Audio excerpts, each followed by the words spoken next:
എറണാകുളത്ത് ഇതര സംസ്ഥാന തൊഴിലാളികളിൽ നിന്ന് പണം തട്ടിയ എക്സൈസ് ഉദ്യോഗസ്ഥർക്ക് സസ്പെൻഷൻ.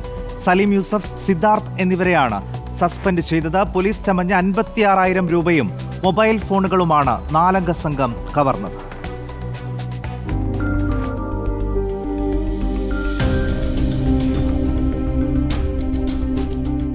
എക്സൈസ് വകുപ്പിന് തന്നെ നാണക്കേടുണ്ടാക്കിയ സംഭവത്തിലാണ് നടപടി. Excise ഉദ്യോഗസ്ഥരായ Saleem യൂസഫിനും സിദ്ധാർത്ഥിനും suspension.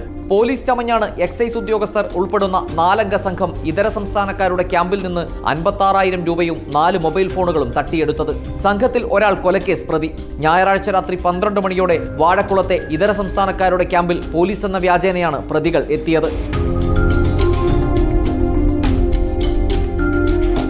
തൊഴിലാളികളുടെ കൈവശമുണ്ടായിരുന്ന പണവും 4 മൊബൈൽ ഫോണുകളും പിടിച്ചുവാങ്ങി. സംശയം തോന്നിയ തൊഴിലാളികൾ CCTV ദൃശ്യങ്ങൾ സഹിതം തടിയിട്ടപറമ്പ് പോലീസിൽ പരാതി നൽകി. CCTV ദൃശ്യങ്ങൾ കേന്ദ്രീകരിച്ച് നടത്തിയ അന്വേഷണത്തിലാണ് 2 എക്സൈസ് ഉദ്യോഗസ്ഥരും ഒരു കൊലക്കേസ് പ്രതിയും ഉൾപ്പെടെ 4-അംഗ സംഘം പിടിയിലായത്.